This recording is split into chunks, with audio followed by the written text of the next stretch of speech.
Ima, Ima, Ima. Así le decía Jesús a María. María es ejemplo de mujer. Hablemos de intimidad. Hablemos de amor. Hablemos de a mamá. Ima, Ima, Ima.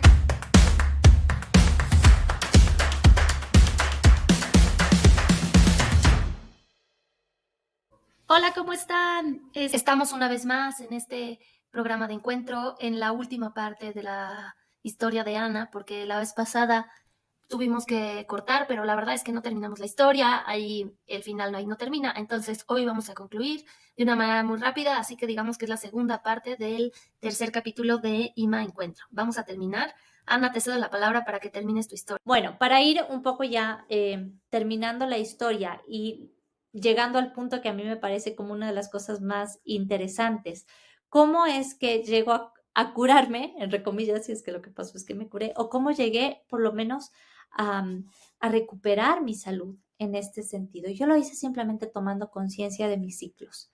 ¿Y cómo es que llego a esta toma de conciencia? Es algo bastante loco y muy interesante. A mí me parece de verdad súper interesante lo que me pasó. Y es que, recuerdan que les dije que yo empecé con todo este desorden justo cuando estaba tomando la decisión vocacional, ¿no? Yo estaba renunciando a la maternidad y pienso que en muchos sentidos también a mi feminidad, porque descuidé mucho cosas muy femeninas, desde el arreglarme, el querer verme bonita, el querer gustar, que son cosas muy naturales, sobre todo a los 15 años en una mujer, ¿no?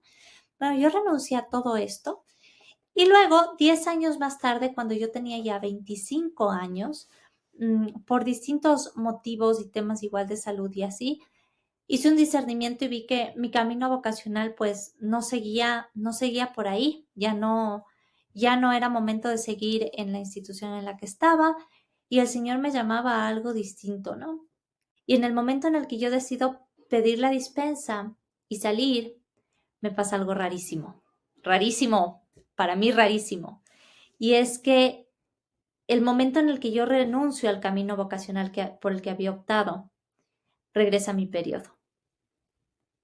Y esto para mí fue así como totalmente desconcertante, ¿no? Porque yo era súper consciente que cuando pedí la admisión, casi que ese día, o sea, fue cosa de esa misma semana, se desataron todos estos problemas. Y el momento en el que pedí la dispensa, vuelvo a tener mi periodo.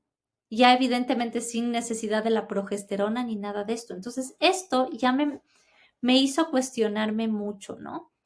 Estuve como, creo que 1 año y medio o 2 años, igual buscando mi camino vocacional en otros movimientos, comunidades, buscando igual un tipo de vida religiosa en celibato. Y veía que mi cuerpo de alguna manera notaba que algo estaba cambiando. Nunca fui regular. En estos 2 años no fui regular, pero por lo menos ya tenía mi regla sin necesidad de tomar ningún tipo de pastilla. Durante el proceso de discernimiento hubo un periodo en el que se me planteó y tomé la opción de que quizá lo mío era el matrimonio.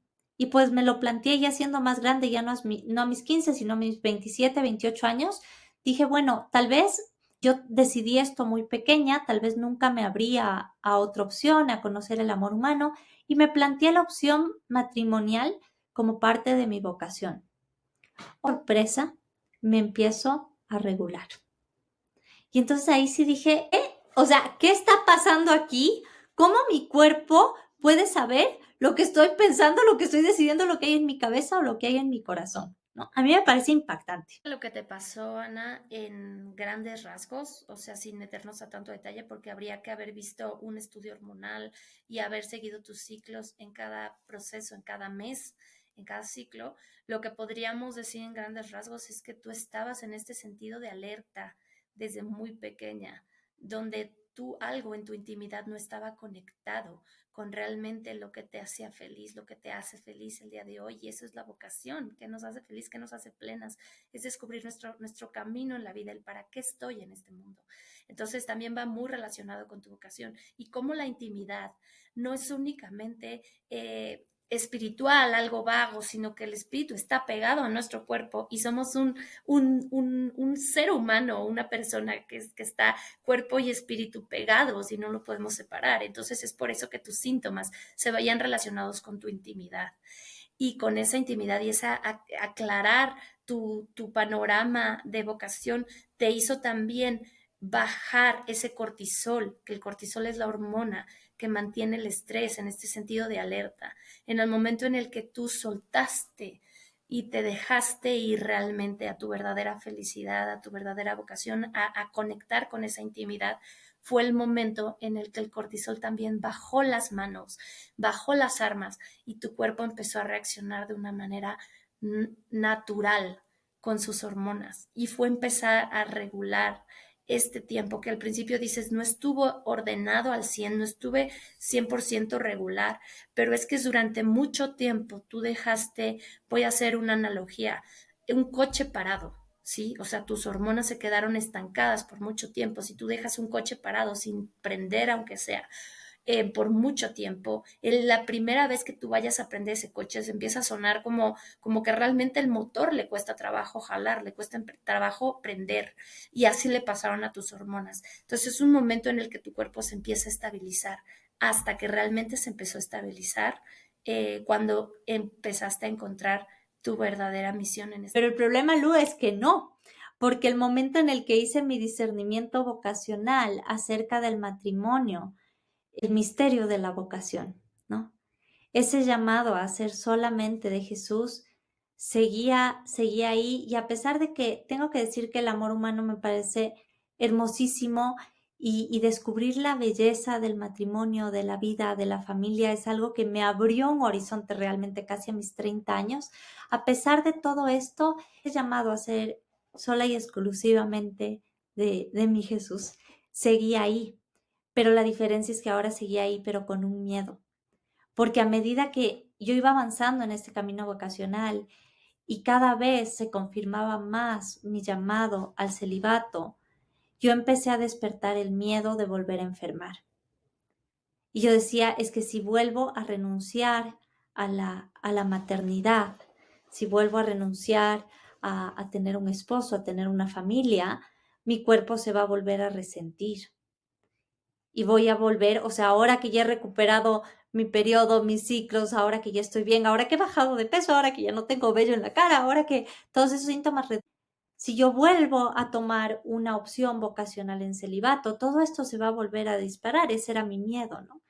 Y fue ahí cuando empecé a hacer dos cosas. Por un lado, a comprender que la vocación no era una renuncia, que si bien estaba renunciando a tener hijos biológicos, sería madre de muchísimos hijos espirituales, que si bien estaba renunciando a tener un esposo aquí en la tierra, estaba optando por el mejor de los esposos y por el matrimonio al que todos estamos llamados, porque todos estamos llamados en algún momento a unirnos plenamente con el Señor. Entonces, fue primero hacer ese cambio de paradigma, de no ver las renuncias, sino de ver la grandeza de la vocación. Y después el segundo parámetro sí fue el conocimiento del ciclo. A todo esto ya habían pasado muchos años, estamos hablando ya del año 2020, la pandemia, y en ese tiempo de encierro fue cuando empiezo a cuestionarme eso a profundidad, a decir, a ver, el tema de la menstruación está solo relacionado con la maternidad. Y yo desde un punto de vista de consagrada me lo empiezo a plantear diciendo, entonces Dios se equivocó, porque entonces ninguna de sus esposas debería menstruar. O sea, si él ya sabía que iba a tener una esposa, monjita, consagrada, lo que fuera, pues debería dejarla tranquila, ¿no? Y también pensando mucho en el sentido de decir, si es que esto estuviera solo relacionado con la sexualidad y la maternidad, pues las mujeres solo deberían menstruar mientras tengan una vida sexual activa. Por lo tanto, mientras ni siquiera hablemos de vocación, o sea, hablemos de una mujer soltera o de una niña que no tiene un esposo, que no está pensando, debería tener menstruación, ¿no? Entonces, con este pensamiento empiezo a indagar mucho en la parte, no me metí yo mucho en la parte biológica, sino más bien en la parte antropológica, ¿no? ¿Qué nos está diciendo la menstruación? ¿Qué es la ciclicidad? ¿Cómo influye la ciclicidad en la esencia femenina? ¿Qué es la esencia femenina? ¿Cuál es nuestra naturaleza como mujeres? Todo ese tipo de interrogantes. Y pues empiezo a leer mucho y investigar mucho, y ese tiempo de pandemia es cuando descubro la riqueza de la ciclicidad, las distintas fases del ciclo, cómo influyen en nuestra alimentación, en nuestro ejercicio, en nuestro rendimiento laboral, en nuestras relaciones sociales, familiares, etcétera. Y entonces me planteo también, ¿y no será que esto influye también en mi vida espiritual? Y eso lo podríamos dejar para otro podcast completo, pero puedo decirles que sí que influye, y que incluso nuestra relación con Dios debe ser diferente en cada fase de nuestro ciclo. Y empiezo a vivir esas fases, empiezo a acomodar mi tiempo de oración, mi tiempo de estudio, mi alimentación, mi tiempo de descanso, lo empiezo a acomodar según la fase del ciclo que estaba viviendo, y entonces mi salud empieza a mejorar. Incluso, bueno, yo tengo una enfermedad crónica, tengo fibromialgia, y empiezo a ver cómo incluso el dolor tiene mucho que ver con mis ciclos y cómo vivir mejor influía de manera positiva también en mi estado de salud, en mi dolor, en mi fatiga, en todos los síntomas normales de mi enfermedad, ¿no? Y es ahí donde nace la idea de IMA, de hacer un espacio donde poder hablar de esto y empezar a tomar conciencia de nuestros ciclos. La pandemia me da apendicitis, y cuando me hacen una ecografía para tratar de encontrar mi apéndice, el médico que me estaba haciendo el eco me dice: aquí está su ovario. Y yo le digo: mi poliquístico ovario, doctor, porque yo crecí con esta etiqueta. Y el doctor me dice: poliquístico, esto no tiene cara de un ovario poliquístico. Y le digo: sí, doctor, tengo ovarios poliquísticos desde los 15 años. Que nunca has tenido nada. O sea, o esto fue un sobrediagnóstico o realmente te curaste. Y me dice: ¿qué hiciste?